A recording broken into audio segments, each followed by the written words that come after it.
धन्यवाद ताई. धन्यवाद ताई. संस्कार वाटीची रांगोळी आज जशी ब्रँड झालेली आहे तशीच सौ प्रीती यांची सेवाभावी वृत्तीने सृजनमध्ये काढलेली रांगोळी पण ब्रँड झालेली आहे. हे इथे आवर्जून नमूद करण्यासारखे आहे.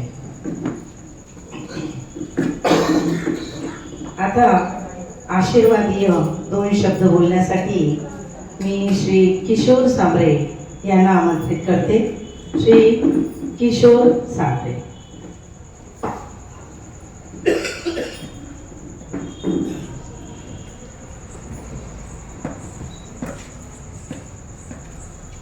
या कुंदेंदु तुषारहार भवना या शुभ्र वस्त्रांभूता या वेणावर दंडमंडित करा या श्वेत पद्मासना या ब्रह्मास्तुत शंकर प्रभुती देवै सदा वंदिता सामं पातु सरस्वती भगवती विशेष जाठ्या पहा. नमस्कार. आज प्रीतीने काढलेल्या रांगोळ्यांचं पुस्तक प्रकाशनात झालेलं आहे आणि वरोड्याचे ज्येष्ठ साहित्यिक श्रीकांत पाटील यांनी ते प्रकाशन केलेलं आहे. प्रीतीचा आणि आमचा संबंध किंवा नवकरे सरांचा आमचा संबंध फक्त आता 2-3 वर्षाचा आहे. परंतु आता संध्याताईंनी सांगितल्याप्रमाणे त्यांचा स्वभाव, दोघांचाही स्वभाव आणि आम्ही जवळजवळ शेजारी राहत असल्यामुळे त्यांचे आमचे संबंध दृढ झाले. कदाचित हे ऋणानुबंध असावे आणि म्हणून तिचा आग्रह होता की नाही काका, आम्ही तिला मुलगी म्हणूनच मानलेला आहे, तर तुम्ही यायलाच पाहिजे दोघांनी. म्हणून आम्ही त्या मुद्द्यावर आलेलो आहोत. आता प्रीतीने सृजनमध्ये महिन्याच्या शेवटच्या रविवारला रांगोळी काढली आणि आम्हाला दाखवली पण की हे रांगोळी काढण्याचं जे स्वभाव पहिल्यापासून जो होता तो ती वृद्धिंगत केला. संध्याताईंनी सांगितल्याप्रमाणे त्या जास्ती चांगले सांगू शकतात रांगोळीबद्दल. रांगोळी ही प्रत्येक दारात प्रत्येक स्त्री काढतेच आणि एक आपण जर त्या घरासमोरून गेलो, जसं केशवसुतांना कविता सुचली रांगोळी घालताना पाहून, तसं आपल्याला कविता जरी नाही तरी आपल्याला वाटते की नाही एक मांगल्याचं, एक प्रसन्नतेचं वातावरण आपल्या समोर उभं होते की नाही. घरात जाण्यापूर्वी आणि घरात गेल्यानंतर आपल्याला घराच्या बाहेर जर रांगोळी दिसली तर खरोखर असं वाटते की नाही त्या घरात जावंसं. तर इथून ही जी रांगोळी सुरू झाली सुरू आहे. संस्कार वाटकीबद्दल त्यांनी सांगितलं, परंतु ही प्रत्येक स्त्री रांगोळी काढते, परंतु त्याच्यामध्ये ती कौशल्य असं खूप प्राप्त करत नाही. काढायची एक परंपरा आहे म्हणून त्या रांगोळी काढतात. प्रीतीने ते जपलेलं आहे आणि ही कला तिने वृद्धिंगत केलेली आहे सतत. तसं तिने काढल्या, जसं गजानन महाराजांची रांगोळी काढली, साईबाबांची रांगोळी काढली, तर गजानन महाराजांच्या डोळ्यातलं करुणा, साईबाबांच्या डोळ्यामध्ये जी असलेली समाज अभुकता किंवा एक चिंता ही केव्हा दिसू शकते, जेव्हा रांगोळी काढणाऱ्यांच्या मनामध्ये जर काही दुसऱ्याबद्दलचं प्रेम असेल तरच. त्याला इंग्रजीमध्ये एम्पथी म्हणतात. मी माझ्या लेखात लिहिलेलं आहे लेखामध्ये. एम्पथीच्या संबंधाने हा एम्पथी शब्द मला खरं सांगायचं म्हणजे 2015ला माहीत झाला. सिंपथी आपल्याला मला माहिती होतं, पण एम्पथी माहिती नव्हतं की याचा काय अर्थ आहे नेमका, ही संकल्पना काय आहे. आणि म्हणून मग मला एक रीडर डायजेस्ट म्हणून एक मासिक येते इंग्रजीमधलं. त्याच्यामध्ये एक चित्र होतं की एक मुलगा त्याच्या वडिलांच्या जोड्यामध्ये पाय ठेवून उभा आहे आणि काहीतरी विचार करत आहे. मग मी तो पूर्ण लेख वाचला तेव्हा मला असं जाणवलं की हा मुलगा वडिलांच्या म्हणजे त्याच्या वडिलांच्या मनामध्ये काय असेल, त्या वयामध्ये त्यांच्या मनामध्ये कोणते विचार येत असतील याचा विचार करतो. आणि या संबंधाने एक उदाहरण मी असं सांगू इच्छितो तिथे की रतन टाटांचं नाव सगळ्यांना माहिती आहे. ते एकदा मुंबईला जात होते. मुंबईचा पाऊस होता आणि एका सिग्नलजवळ थांबले. तिथे एक कपल म्हणजे स्त्री पुरुष आणि त्यांचं लहान मुलं ते पाण्यामध्ये स्कूटरवर चाललं होतं. तर रतन टाटांना असं वाटलं की हे स्कूटरवर जात आहे तर किती सुरक्षित आहे, पूर्ण दोघं तिघे भिजलेले. तेव्हा त्यांच्या मनामध्ये ती कल्पना आली की नाही, मी मध्यमवर्गीय लोकांसाठी एक कार बनवी आणि मग त्यांनी ती 2009ला 2008 पासून सुरू करून 2009ला गुजरातमध्ये त्याचं प्रोडक्शन झालं नॅनो म्हणून, आणि ती नॅनो कार आली. तर एक एवढा मोठा उद्योगपती, पण त्याच्या मनामध्ये ही एम्पथी होती की नाही, मी समाजासाठी, मध्यम वर्गासाठी तर काहीतरी करेल. दुसरं उदाहरण आमच्या गडचिरोली जिल्ह्यात आहे. डॉक्टर प्रकाश आमटे आणि मंदाकिनी आमटे. असंच पावसाळ्याचे दिवस होते, ते त्यांचं घर अगदी साधा हेमल कसायला जर आपण बऱ्याच लोकांनी पाहिलं असेल, ते बसले होते आणि त्यांच्या खिडकीच्या बाहेर एक बाई आणि तिचं लहान मूल पावसामध्ये भिजलेलं आणि कुरकुरत होतं थंडीने. ते त्यांनी जाऊन बाहेर पाहिलं, मग तिची व्यवस्था केली त्यांनी. तेव्हापासून त्यांच्या मनामध्ये असं आलं की आम्हाला घालायला पूर्ण अंगभर कपडे आहे, या बाईला लहान मूल असताना याच्याजवळ सारे कपडे पण नाही आहे. आणि त्या क्षणापासून त्यांनी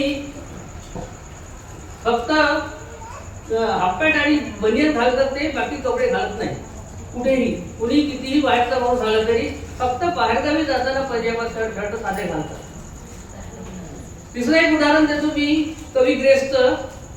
त्यांचं चर्पे लेख ललित लेखांचा संग्रह आहे. छोटे छोटे ललित लेख आहेत, पण खूप कठीण आहेत समजायला. त्याच्यामध्ये एक वाक्य असं त्यांनी म्हटलेलं आहे की समोर जेवणाऱ्या माणसाच्या घासामध्ये जर अश्रू पडले तर आपल्याही तोंडातील घास रक्ताचा गोठलेला होतो.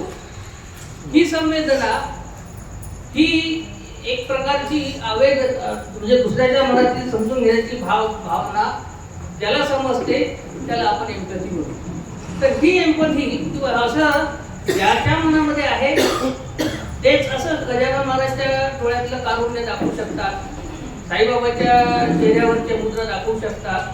त्याच्यासाठी त्याला तशी मानसिक तयारी करा त्याची असावी लागते, घडत असावी लागते. प्रीतीला नशिबाने दोघेही कलाकार आहेत, हेही चित्रकार आहेत प्रशांत, आणि गायकही आहेत. परंतु आपली पत्नी समोर जावी गेली पाहिजे ही भावना त्यांची सतत दिसून येते आहे.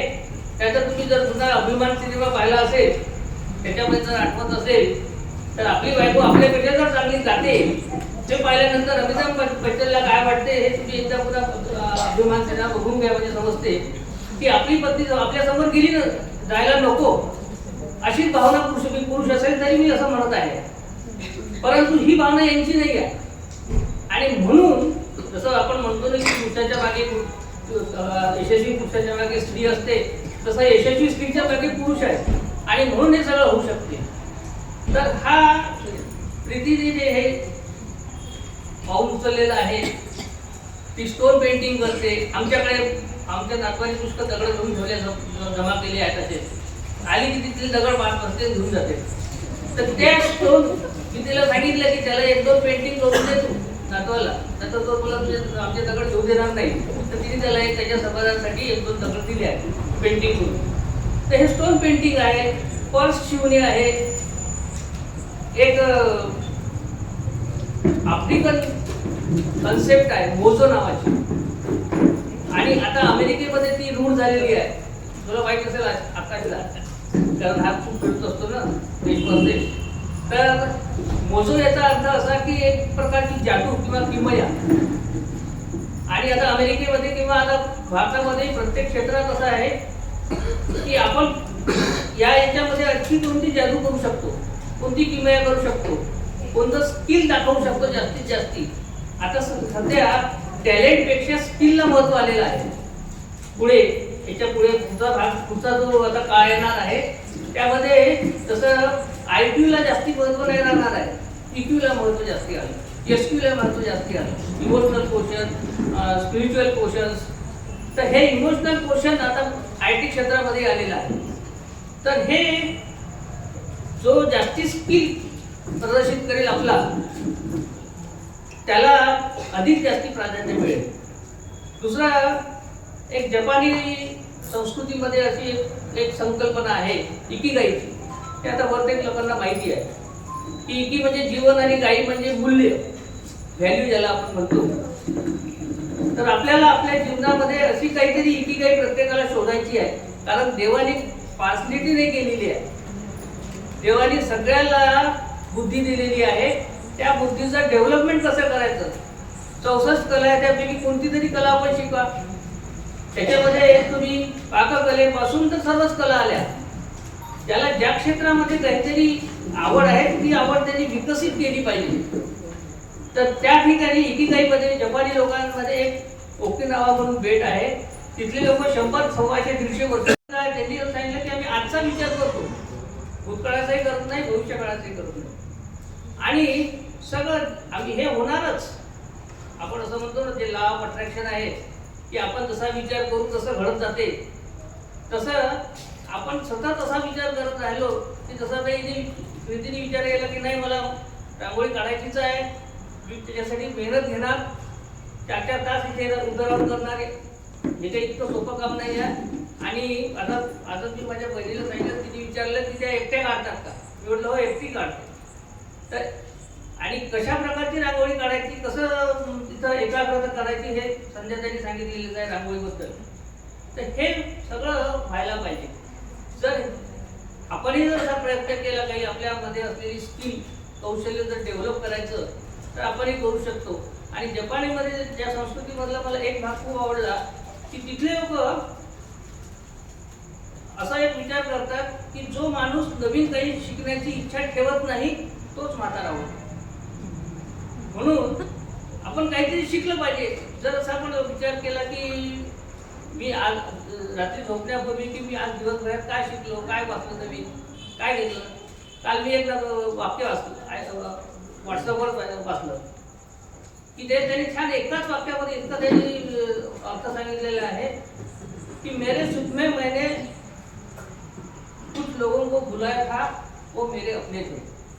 मेरे सुख में जो आए थे वो मेरे अपने थे, और दुख में जो आए उनका मैं अपना था. तर असं काहीतरी नवीन. मग मी त्या वाक्याचा विचार करत राहिलो की असं का म्हटलं त्यांनी. काहीतरी नवीन, आजच्या कालच्यापेक्षा आज मी काहीतरी नवीन करीन असं जर आपण केलं तर प्रीतीसारखं आपणही खूप प्रगती करू शकतो. असो, इथे प्रीतीने मला आग्रहाने बोलवलं म्हणून मी आलो आणि आपण हे शांतपणे ऐकून घेतलं त्याबद्दल आपल्या सर्वांचे, आपल्या सगळ्यांचे मी आभार मानतो.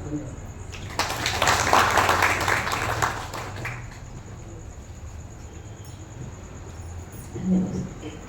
धन्यवाद सर. तुमचा आशिष या प्रकाशन सोहळ्याला लाभला ही देवाची कृपाच म्हणावी लागेल. आशीर्वाद आणि कौतुक याशिवाय कुठलाही कलाकार बहरत नाही, हे त्रिकालाबाधित सत्य आहे.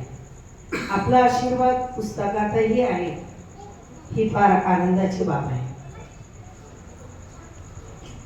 आता एक महत्वाची सूचना.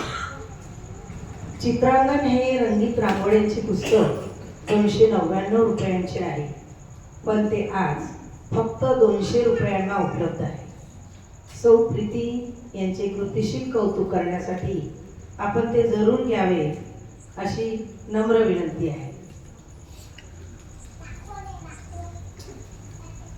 प्रत्येक आरंभाला अंत हा असतोच. आता डब्बा आभाराचा. बाबू आयटम आणि नवघरे परिवाराच्या विनंतीला मान देत सर्वश्री पाटील सांबरे इथे आलेत आणि सौ संध्या विरमलवार पण आल्यात. या साऱ्यांचे आभार. प्रीतीवर प्रीती करणाऱ्या आपण रसिकांनी इथे उपस्थिती दर्शवली त्याबद्दल आपले पण आभार. सगळ्यांना नववर्षाच्या आणि येऊ घातलेल्या प्रजासत्ताक दिनाच्या शुभेच्छा देत आणि उद्याला याच ठिकाणी याच वेळी होणाऱ्या सृजन कार्यक्रमाचे आवाहन देत मी सौ लता खंडके आपला निरोप घेते. धन्यवाद. शुभरात्री.